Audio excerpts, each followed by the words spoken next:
자, 오늘은 이제 부활 후 3주가 되는 주일입니다.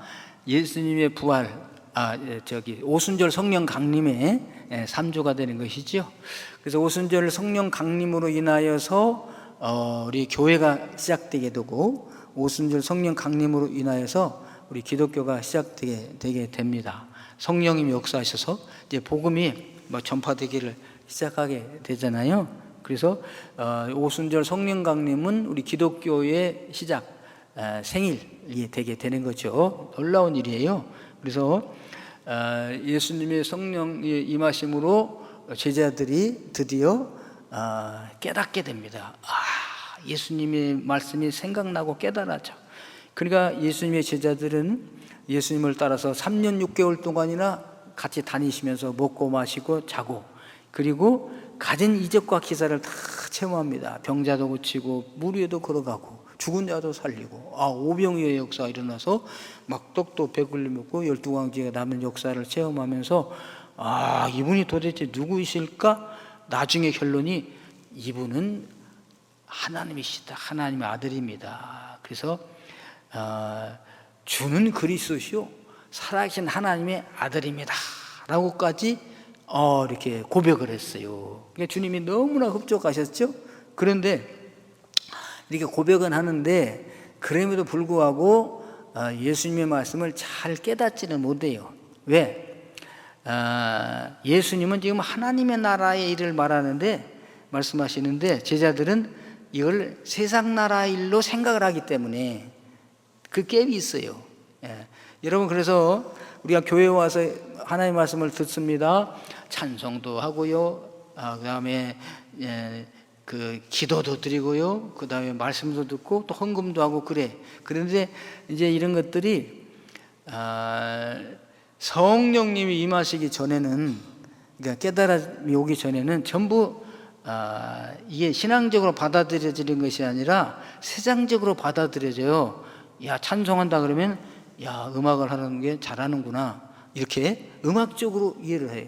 자기의 지식과 경험에 의해서 판단하게 됩니다. 기도를 하게 될 때는 뭘 구하는구나, 이렇게 생각을 하고, 또 헌금을 해도 부조금 내는구나, 이렇게 생각을 하고, 오늘 부조금 많이 나왔을까? 이렇게 생각을 하고, 이렇게 하나님의 말씀을 들어도 연설 잘하는구나, 이렇게 들리는 거예요. 그러다가 어느 순간 성령이 임하시게 되면 깨달아지는 거죠. 이 음악에, 교회 음악에 이것은 사람에게 하는 것이 아니라 하나님 앞에 영광 돌리기 위해서 드리는 신학의 고백이구나, 이게 곡조 있는 기도로구나, 이렇게 이제 깨달아지게 되는 거잖아요. 설교 말씀을 들어도 이건 그냥 보통 연설이 아니라 하나님의 말씀이구나, 나에게 주신 하나님 말씀이네 라고 이게 깨달아지게 된다 이거죠. 이게 어느 때서느냐, 성령이 임하실 때 이렇게 돼요. 그 제자들도 예수님께서 큰 말씀하시면은요, 땅일 걸 생각을 해. 그리고 질문을 해. 그러면 안 된다고 그래. 왜? 땅일 거 생각하니까.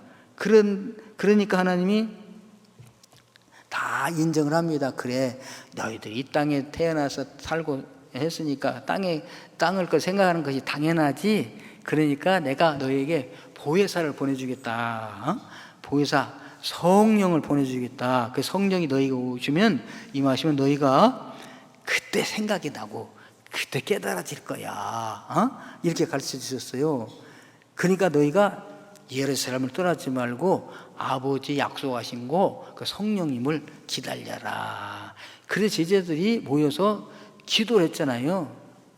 그 성령님 오시기를. 그래서 열흘간 기도하니까 오순절 날에 임했다 이거죠. 주님이 승천하신 후에 오순절, 열흘이 지나니까 성령님이 임하시게 된 거죠. 그러니까 막 예수님이 하신 것이 주마등처럼 촥촥촥촥 생각나면서 막 깨달아져요. 그러니까 너무나 기쁘고 즐거웠지 않겠어요? 막 감탄사가 막 나오고, 그러니까 사람들이 쟤들 술 취했구나, 아침부터 술에 취했나, 막 그러니까 제자들이 우리가 술 취한 것이 아닙니다 하면서 말이 막 생각나는 거죠. 요엘서가 막 생각나고, 그래서 이것은 요엘 선지자가 말한 바대로 마지막 날에 그날에 하나님이 내 영을 만민에게 부어줄 것이라고 그랬다. 너희 자녀들은 예언할 것이어서 너희 청년들은 환상을 보고 너희 아비들은 꿈을 꾸리라고 그랬는데 그것이 지금 이루어진 것이야. 뭐 이렇게. 그리고 또 한 번 다윗 왕의 말이 생각이 나는 거죠. 다윗을 그리스도를 주님을 주라고 불렀는데 정말 다윗은 죽어서 무덤에 갇혔지만 주님은 부활하셔서 승천하셔서 하나님께서 여러분이 얼마 전에 죽였던 그 예수 있잖아요. 50일 전에 죽였던 그 예수를 하나님이 살리셔가지고 하늘 보좌에 앉으시고 그분이 바로 주와 그리스도가 되게 하셨습니다. 여러분의 주가 되게 하시고 그리스도 메시아, 여러분이 그렇게 기다렸던 구원자를 기다렸던 그분이 예수 그리스도인 것입니다. 그러므로 이 예수 그리스도를 믿으라. 그 예수님을 너희가 십자가에 못 박아 죽인 그 예수를 주님이라 부르는 자는 누구든지 구원을 받을 것입니다 라고 막 이렇게 선포를 하게 된 것이 오순절이에요. 그래서 그로부터 이제 예수 믿는 사람이 생겨나게 되고 교회가 시작되게 되었답니다. 이 기독교의 역사예요. 자, 그래서 오늘 말씀 가지고 세 가지로 말씀 주십니다. 첫째 뭐냐? 이렇게 사도 베드로를 통하여 지자들이 말씀을 선포하니까 회개의 역사가 일어났어요. 어찌할꼬 큰일 났네 이렇게. 그래서 회개하고 구원받는 역사가 일어났습니다. 그 다음 두 번째는, 그럼 이 회개는 누구에게 일어나느냐? 누구든지에게 제한이 없어요.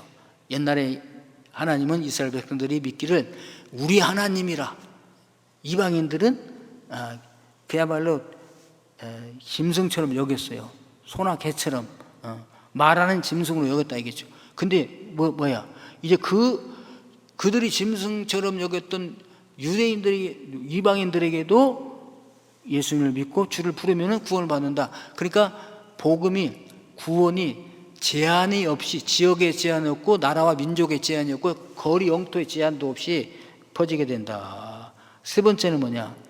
그날에 믿고 돌아온 사람들이 3,000명이었다. 이런 내용이 되게 됩니다. 할렐루야.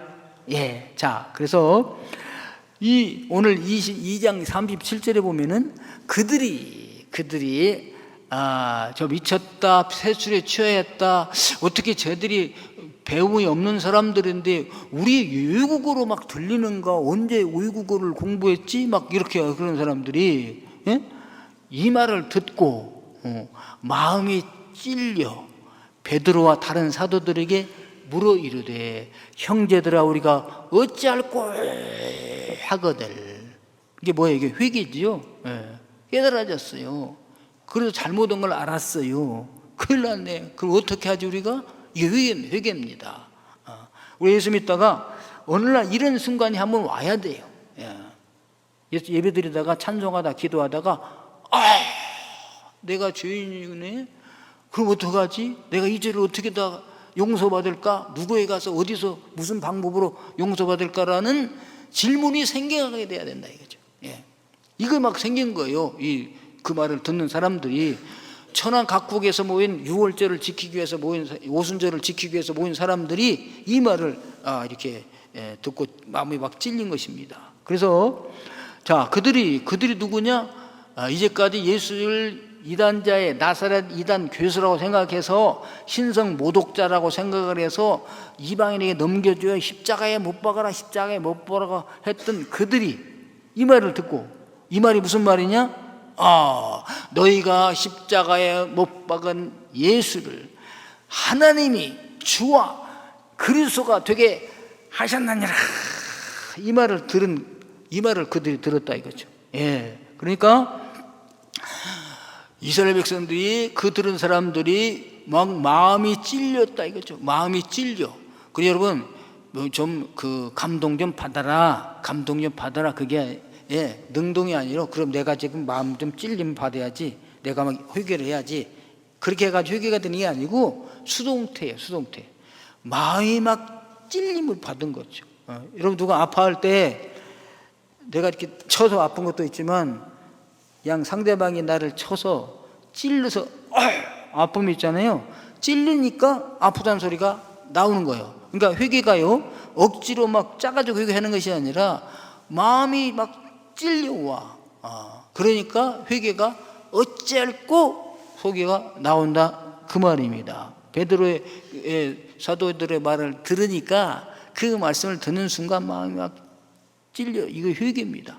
그래서 하나님 말씀을 들을 때 어찌할꼬 마음이 찔려 회개가 나온 사람, 이 사람이 구원받는 사람이에요. 이 사람이 은혜가 있는 것입니다. 그러니까 하나님 말씀을 들어도 세상적인 말로 들리고 그냥 뭐 연설로 들리고 아주 좋은 말로 들리고 이런 사람들은 아직 이 주님과 인격적으로 만남이 없는 거예요. 구원하고 관계가 좀 멀어요. 근데 어느 순간 찔림이 와야 돼. 내가 죄인이로구나. 어떻게 알고 이제 망했네. 이렇게 막 찔림이 와야 됩니다. 이걸 회개라고 그래요. 회개가 뭘까? 하나님 말씀을 듣는 순간, 어느 날 어느 순간 기도하다가 그 말씀 듣다가 찬양하다가 아니 길 가다가 잠자다 어쨌든 어느 순간에 나타나 찔림을 받아. 그래도 나는 찔리지 않은 것 같은데 막 눈물이 난다. 왜 눈물이 나지? 하염없이 눈물이 나지. 말씀을 들을 때 눈물이 나지. 기도할 때 눈물이 나지. 이게 웬일인가? 그 회개가 하는 거예요. 나는 인식하지 못하지만 내 마음이, 내 영이 찔림을 막 받는 거잖아요. 네. 그래서 어찌할꼬. 그래서 여러분, 우리가 하나님 말씀을 들을 때 이 찔림 받는 게 은혜예요. 회개하는 게 은혜입니다. 그래서 이 세상에 있는 많은 사람들은 이 하나님 말씀을 들을 때 전도자가 전도를 할 때 이렇게 찔림을 받는 사람, 감동을 받는 사람, 받아들인 사람이 있는가 하면요 전혀 무감각한 사람도 있고 또 반대로 핍박하라는 사람도 있어요. 이 말 같지 않은 소리 하지 말아라 하고서 핍박하라는 사람도 있어요. 세 가지 종류가 있습니다. 나는 어느 종류일까? 생각해 보는 거죠. 여러분 이스라엘 이런 것이 이스라엘 구약 성경에 다 나와 있어요. 이스라엘 백성의 그 왕들 중에 요시아라는 왕이 있습니다. 여러 분 왕들이 있지만 이스라엘의 초대 왕이 사울, 그 다음에 다윗, 그 다음에 솔로몬이잖아요.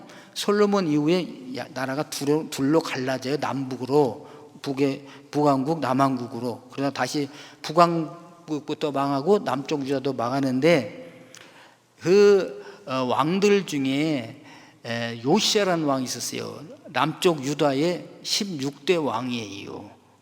그래서 16대 왕인데 이분이 아버지는 아몬 왕이라고 해서 아주 우상을 섬기는 막 그런 왕입니다. 근데 할아버지 왕은 또 누구냐? 할아버지는 므낫세라고 해서 아주 극악한 왕 중에 가장 악한 왕이에요. 그러면 성경에서 악하다 하면 뭐냐? 그냥 남을 죽인다거나 도둑질을 했다거나 잘못 통치하거나 그게 아니라 하나님을 떠나는 게 악이에요. 하나님을 떠나서 하나님을 버릴 뿐만 아니라 이방신 우상을 섬기는 걸 악이라고 합니다. 그러니까 이 므낫세 왕이 그냥 우상을 가장 많이 섬겼다 이거죠.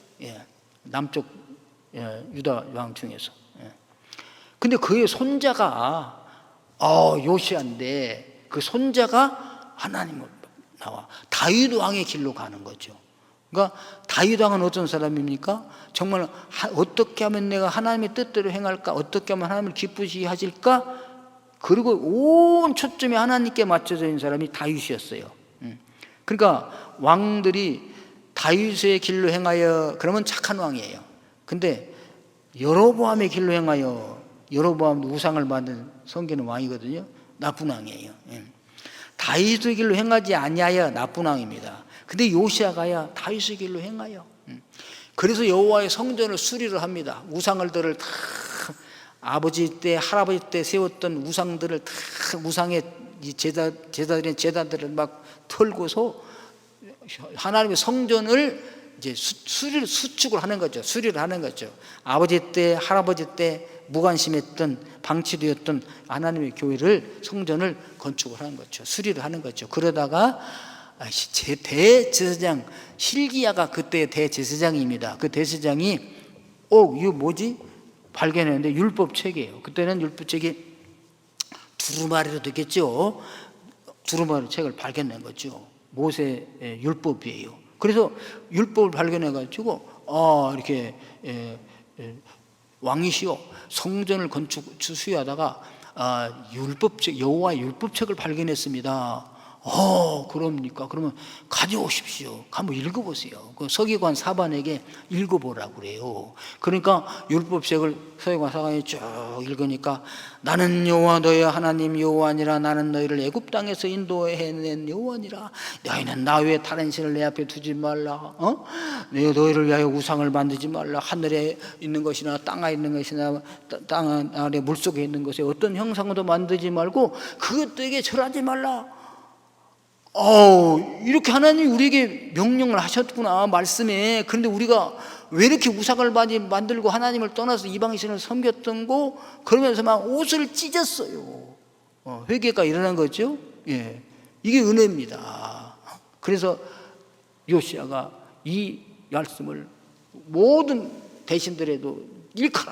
그래서 왕과 신하들이 다 회개를 하고, 그리고서 이제 하나님의 이 말씀대로 너희는 유월절을 지켜라. 애굽에서 너희가 종되었을 때 나왔을 때 그 유월절, 어린 양의 피로 구속받은 유월절을 지키라. 그러니까 유월절을 막 지키게 되고요.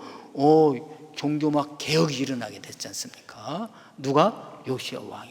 이렇게 하나님 말씀을 들었을 때 마음을 찢고 회개하고 돌이키는 사람이 복된 사람입니다. 할렐루야. 근데 그렇지 않은 왕도 있어요. 왕이라고 다 그런 게 아니에요. 하나님이 말씀이 없어서 몰라서 못 지키는 게 아니라 그 앞에 여호람 왕이 또 있습니다. 이것은 요시아의 아들이에요. 요시아 왕 다음에 요아스 왕이 있고 그 다음에 요람 왕이 있는데 요람 왕은요, 그때 당시가 이제 막 예레미야 선지자가 하나님의 계시를 받아서 예레미야서를 기록해 가지고 바룩에 의해서 기록하게 해가지고 왕에게 읽게 합니다.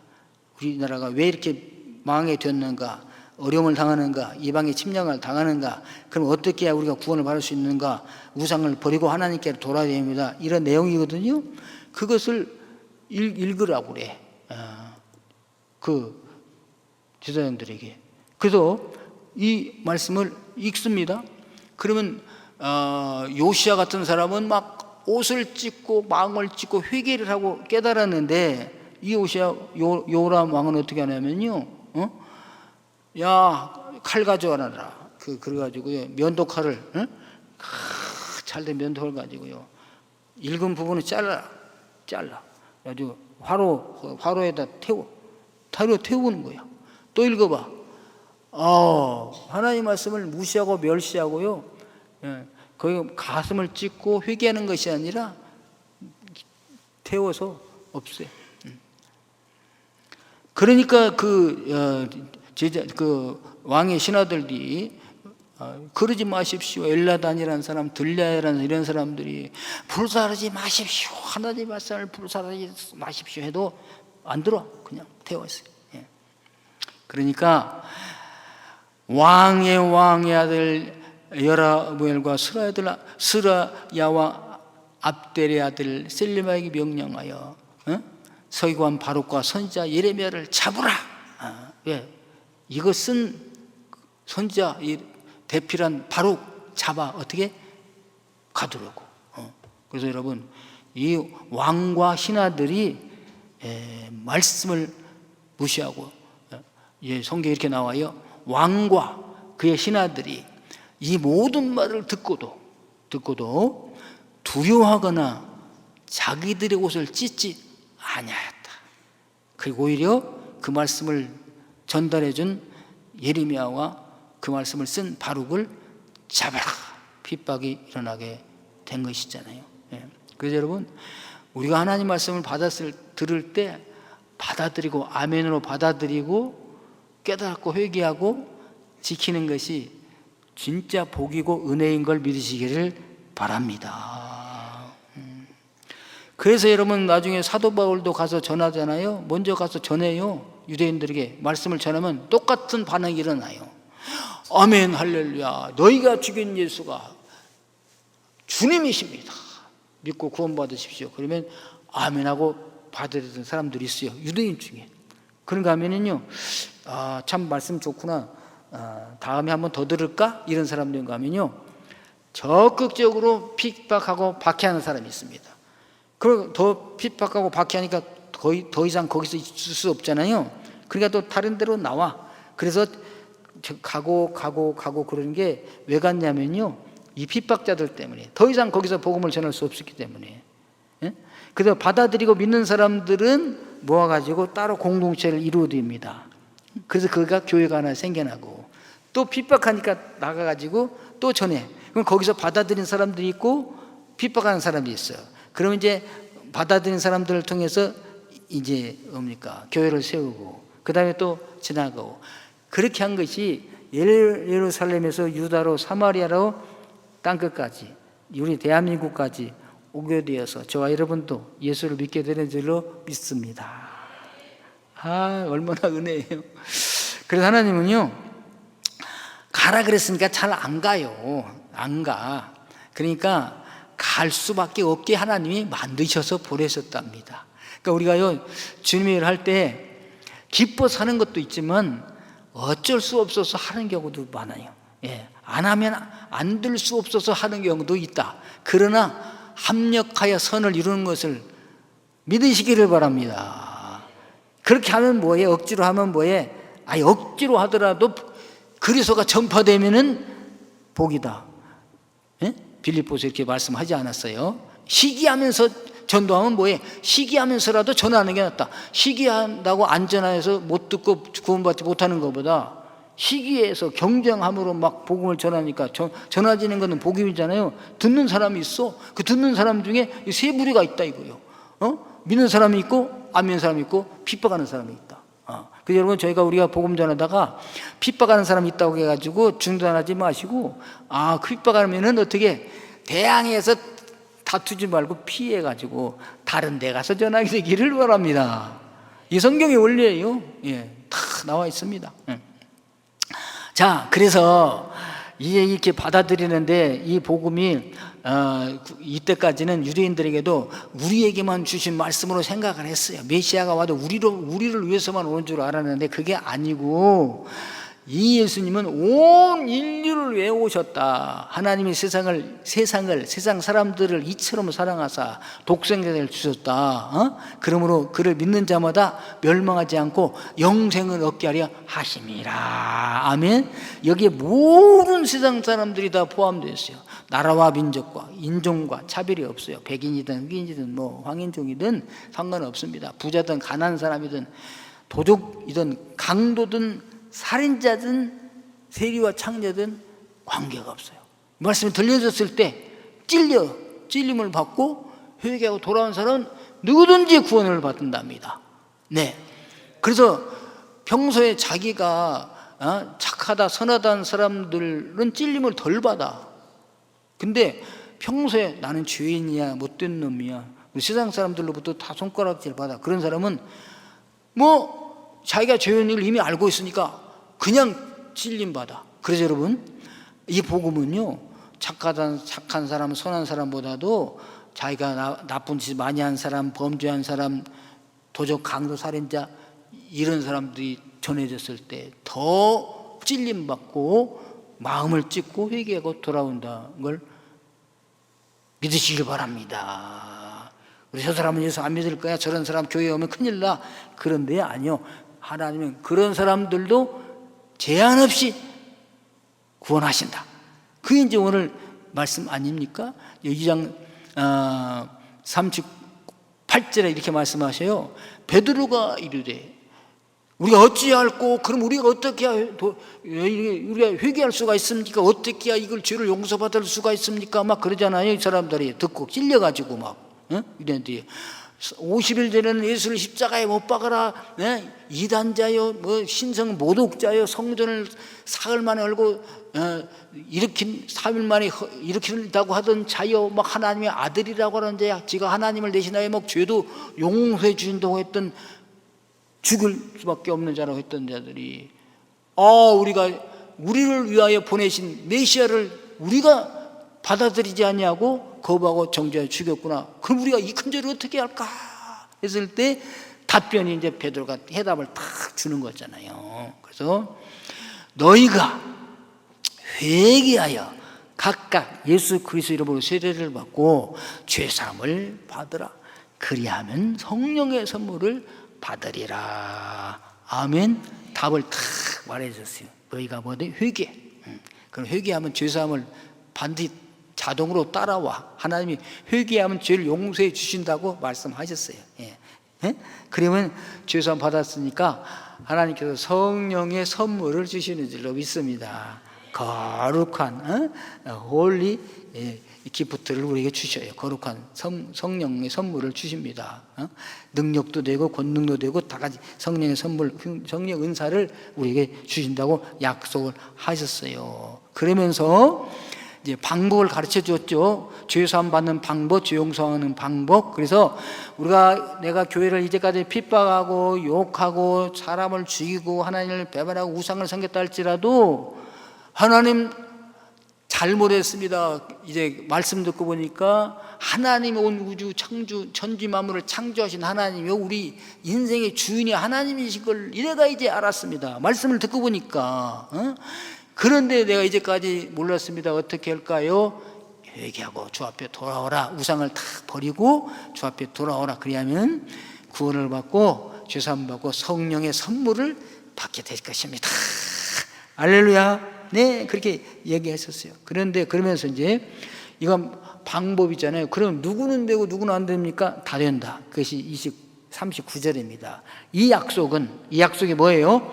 누구든지 회개하고 주 앞에 돌아오면, 그러니까 이것이 그 총체적인 결론이 뭐냐면 주의 이름을 부르는 자, 예수님을 나의 주인이라고 부르는 자, 그 사람은 어떻게 해요? 구원을 받는다는 이 약속은 너희에게 일단 주었다. 누구? 유대인들에게.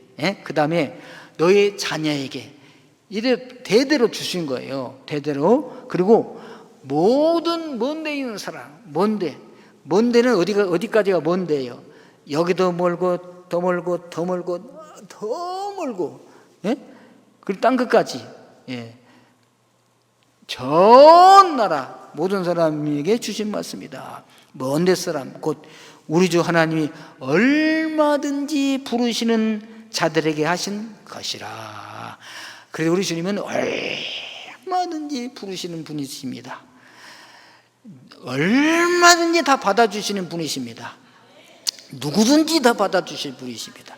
그래서 이 복음을요, 그냥 복음이라고 그래요. 그래서 이걸 기쁜 소식이라고 그래요. 누구에게는 기쁘고 누구에게는 슬픈 것이에요. 이 세상에는 모든 소식들은 그러죠. 여러분, 이 세상에 있는 모든 소식들은 이야 환호한 사람 있는가 하면 아이고 죽었네, 그런 이 양반이 있잖아요. 근데 이 복음은 모두에게 다 좋다. 할렐루야. 그래서 복음이라고 그래요. 그래서 사도 바울이 이렇게 빌립보 감옥에 갇혔을 때 귀신 들린 여인을 쫓아내 줬어요. 귀신 들으니까 점을 쳐요. 근데 귀신을 쫓아내니까 점을 못 쳐. 그러니까 그 점쟁이 주인이 고소를 했어요. 이상한 풍습을 전하는 자라고. 아니 우리 집에 이 점치는 자, 귀신 들린 사람 고쳐줘서 감사하다고 감사할 거 아니라, 아니 그냥 고소했어. 이상한 풍습을 전하는 거라고. 그러니까 잡아다가 큰 관원은 또 그냥 때리고, 이방인이니까 때리고 옥에다 가둬버렸어요.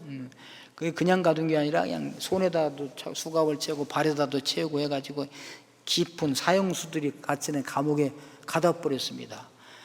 그 사도 바울 어떻게 복음 전하다가 지금 이 실로아노 같이 있는데 그 두 사람이요, 우리가 어떤 보통 사람들 같으면 야 우리가 이게 돈 받는 것도 아니고 우리 돈 들여가지고 돈 벌어가지고 생기면 여행하고 굶으면서 추위와 더위를 무릅쓰고 매 맞아가면서 도둑 맞아가면서 가서 이 예수 믿으라고 복음을 전해서 자기들 구원받으라고 이 복음을 전했는데, 아니 세상에 예? 이렇게 때리다니 하나님도 이게 너무하시지 않습니까? 뭐 하나님 살아계시면 이럴 수가 있습니까? 하나님이 아시죠? 우리의 매맞은 거 이렇게 하는 것이 아니라 감사가 나오는 거야. 하나님, 주님, 우리 주님은 나를 위하여 얼마나 고난당하시고 매맞으시고 창피당하시고 수치당하시고 고난 당하셨어요. 그 은혜로 우리가 구원받았는데 오늘 우리 주님의 은혜를 어떻게 우리가 갚을 길이 없는데 주님, 우리가 고난 보고 운전하다가 이렇게라도 매맞고 감옥에 갇히니까 염치가 있는 것 같아요. 하나님 감사해요. 우리가 주님의 일을 하게 된 걸 감사합니다. 감사와 찬미의 제사를 하나님께 올려드린 거지, 밤중에. 하다 보니까 감격에 쳐가지고 처음에 조용조용 시작했다가 그냥 막 복받쳐가지고 막 감사가 넘쳤어. 여러분, 우리가 기도할 때 한이 맺혀서 막 억울해가지고 막 주님, 이럴 수가 있습니까? 살아계시면 이럴 수가 있습니까? 왜 나에게 이런 고통을 줍니까? 하필 왜 납니까? 막 이런 기도도 할 때도 막 울분이 터지지요. 우리가 어릴 때 신앙생활 할 때 거의가 그런 기도를 했어요. 교회 와서. 그러니까 여기서도 울고 저기서도 울고 저기서도 주여 막 맺힌 것이 있어가지고. 그런데요, 그러다가 주님의 영이 성령이 임하시게 되잖아요. 어느 순간 원망과 불평이 변해가지고 감사가 막 나와. 나는 왜 은혜입니까? 왜 사랑입니까? 나 같은 것이 무엇인지 이렇게 늘 사랑해 주십니까? 나 같은 주인 살리신 주님의 은혜 놀랍습니다. 막 이렇게 이 막 감사의 찬송이 나올 수가 있어요. 여러분도 성령이 임하셔가지고 그런 하나님께 감사의 영광의 그런 막 이 통곡이 막 일어나기를 주님의 이름으로 축원합니다. 그런 이런 사람은 세상에 감당하지 못해요. 죽인다 했더니 그래 죽여주면 영광입니다. 내가 주님을 위하여 죽을 수 있다니 할렐루야 막 이러는 거야. 그래도 다 너 사형 너는 석방 그러면 나 석방돼서 좋다가 아니라 나는 자격이 못 되는구나. 순교자의 자격이었구나. 나는 식격된 순교자라. 이렇게 고백하는 사람이 있다니까요. 그 안희숙 여사가 그런 거 아니겠어요? 8월 16일 날 다 처형당하게 됐어요. 이제 예수 믿고 일본 신사에 절 안 한 사람들을 8월 16일 날 다 이제 처형당해. 주기철 목사님 비롯해서 안희숙 여사 그 당에 갇혀 있는 사람을 다 처형당합니다.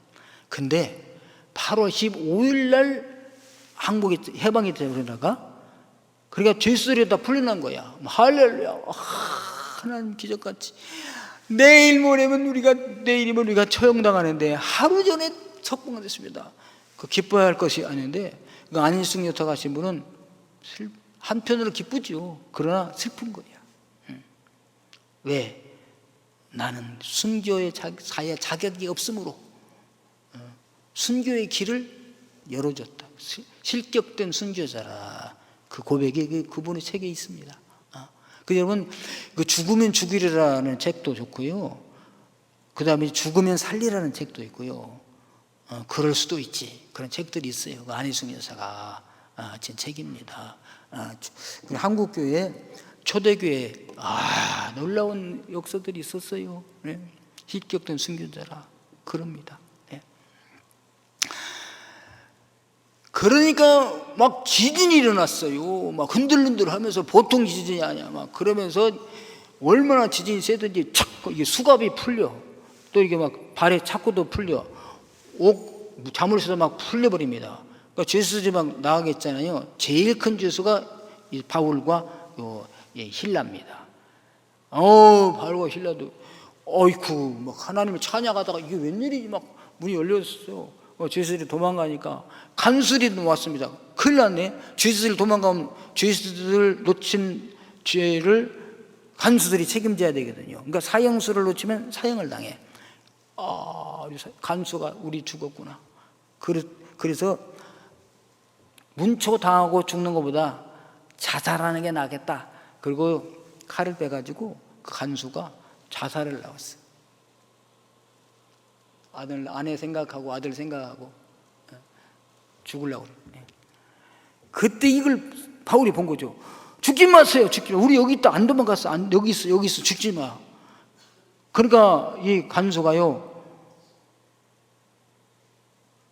안 죽으면 내일 상관들한테 죽고 내가 죽으면 안 되겠네. 그러면 이분들을 지금 다시 잡아서 가져려다 보니까 보통 사람이 아니야. 이분들이 때문에 이 지진이 나고 옥문이 열렸잖아요. 이게 하나님의 사람들 같은데, 그래서 이 간수가 머리가 좋죠. 이게 은혜지, 이 간수도. 그래서 주님, 우리 여러분은 선생이여 이렇게 말했지만 원어에는 큐로이, 주님들이여 이렇게 불러요.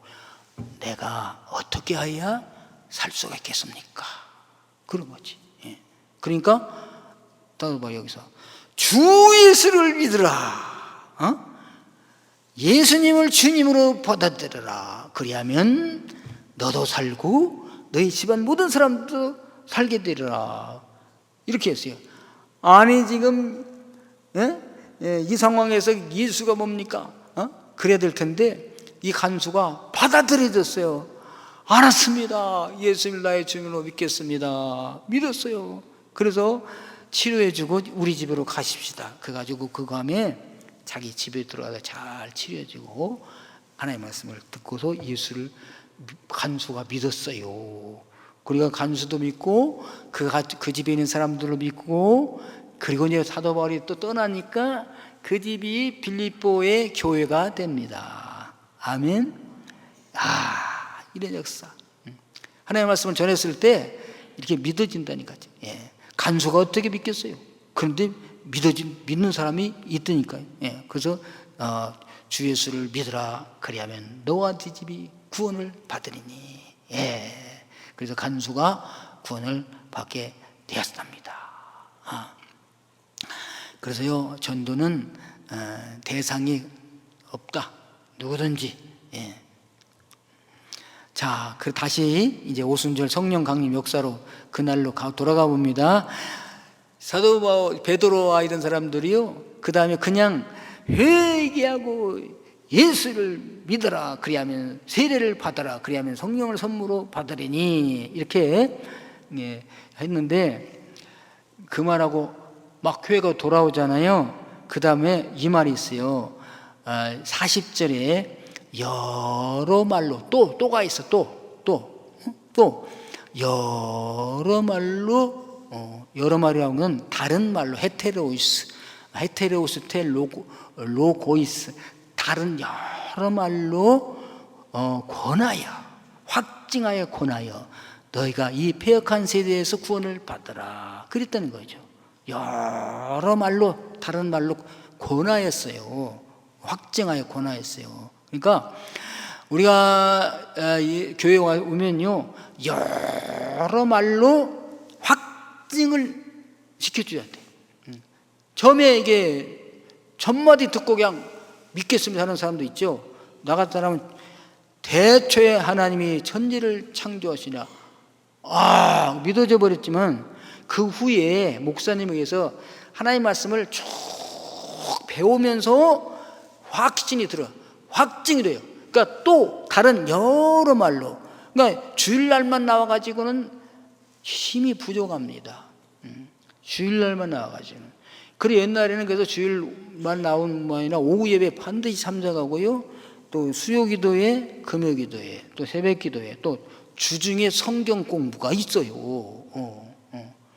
그래서 이걸 해야지. 주일날 말하면 1년에 52주면 52주에 30분 간단히 이 말씀들을 가지고 어느 천년에 이걸 배워요. 성경을 창세기부터 요한계시록까지 언제 설교를 해? 제가 하보니까 8년 걸리더만요. 8년. 근데 8년 동안 나오신 분은 좋지만 중간에 오다 안 오다 하신 분은 언제 또 8년 기다려서 빼먹은 부분을 또 해요. 힘이 어렵죠.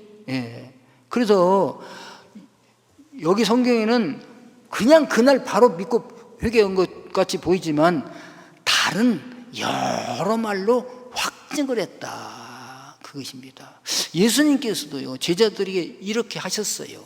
그러니까 예수님이 하신 방법이 이 방법이에요. 여러 말로 확증한 거죠. 자, 예수님이 평소에도 그러셨지만 부활하여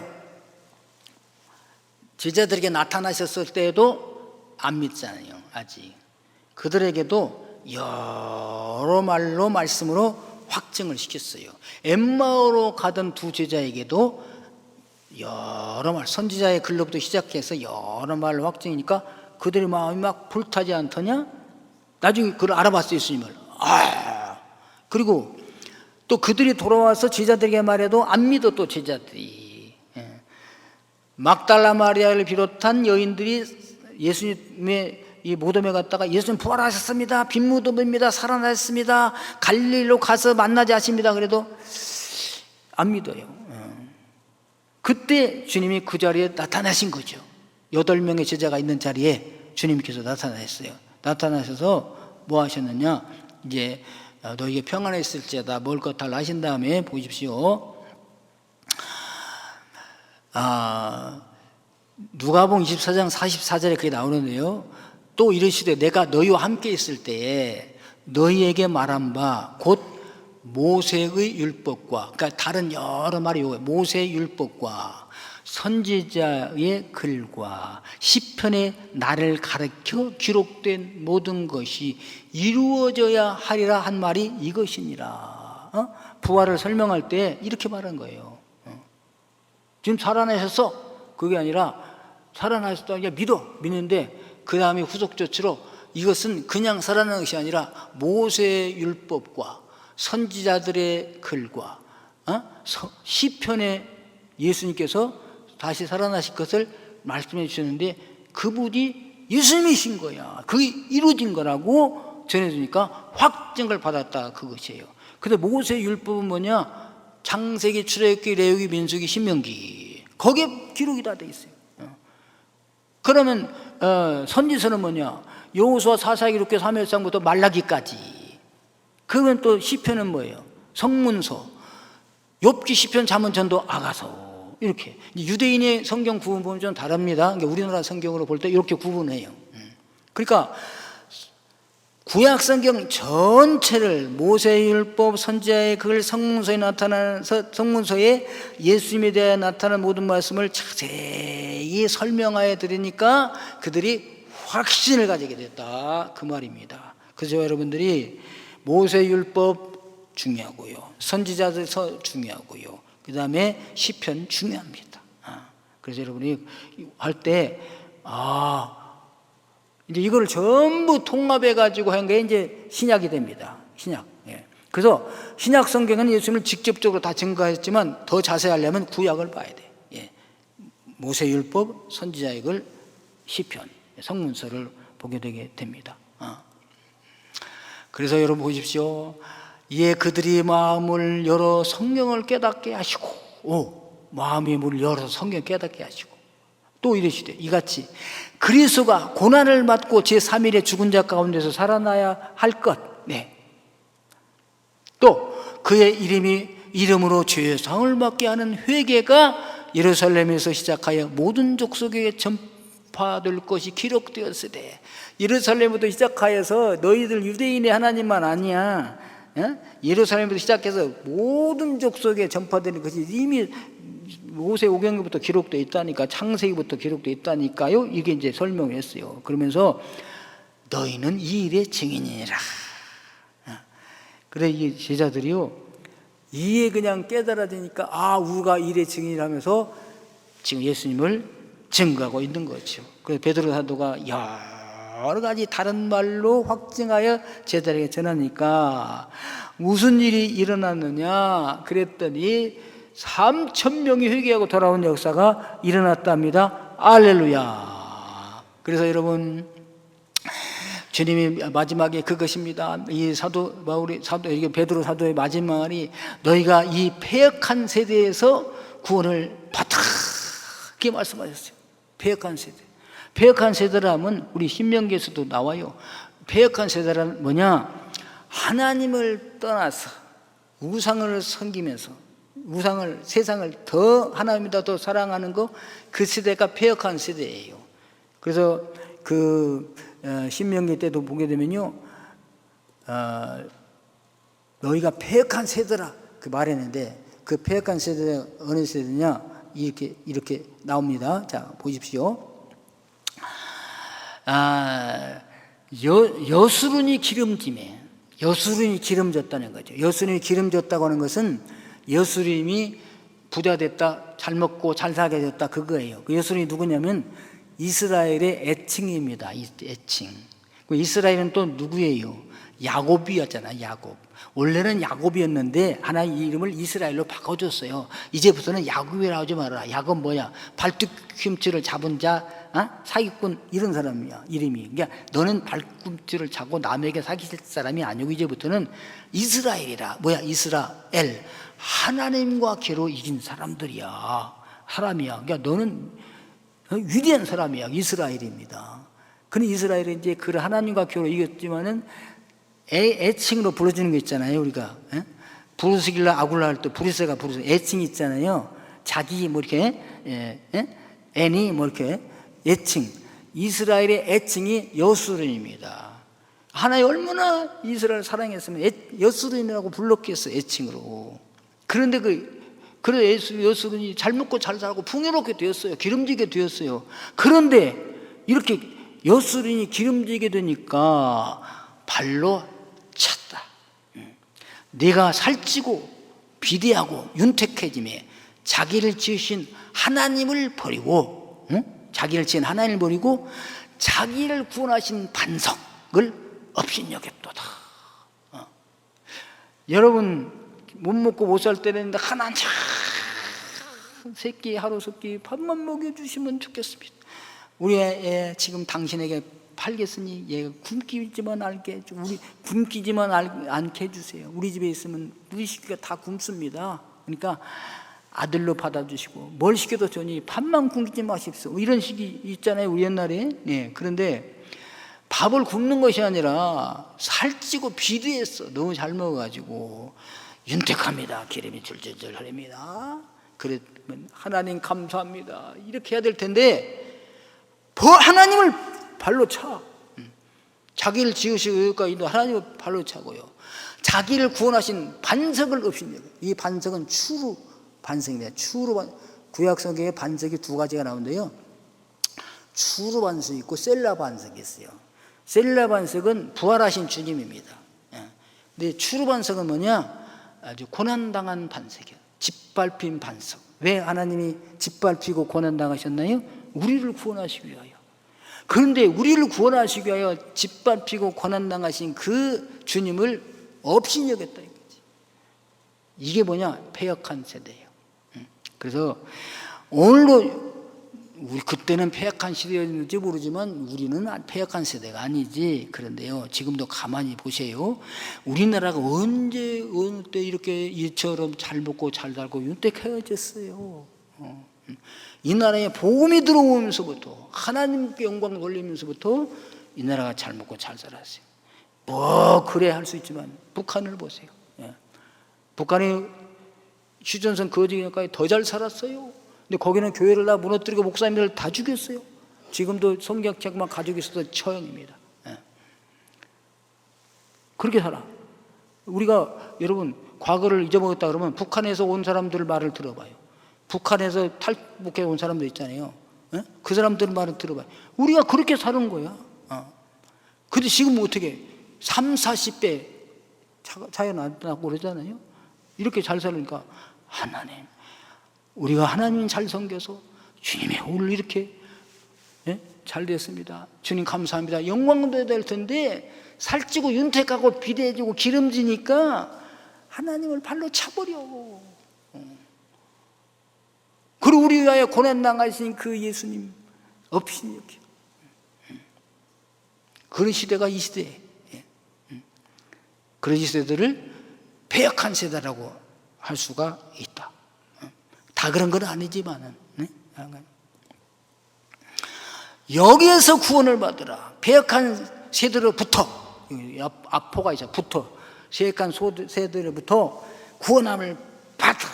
예수님을 믿고 받아들이고 마음에 찔려 회개하고 나와라. 이게 이제 구원입니다. 그래서 배역한 세대는 멸망합니다. 근데 거기서 나온 사람들은 모여서 교회를 이루어, 그것이 교회입니다. 할렐루야. 그래서 그 말씀을 받은 사람들은 세례를 받음에 이날에 신도의 수가 3,000이나 더하더라. 아멘. 드디어 예루살렘에 3,000여 명이 회개하고 패역한 세대로부터 나온 역사가 일어났어요. 이것이 이제 예루살렘에서 시작했습니다.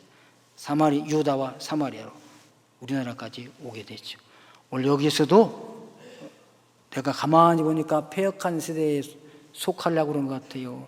얼른 나오시고 나를 위하여 고난 당하신 주님을 업신여기지 말고, 나를 지으시고 구원해 주신 하나님을 발로 차지 말고 우상을 버리고 주 앞에 돌아와서 주 앞에 영광 돌리는 분들 되시기를 주님의 이름으로 축원합니다.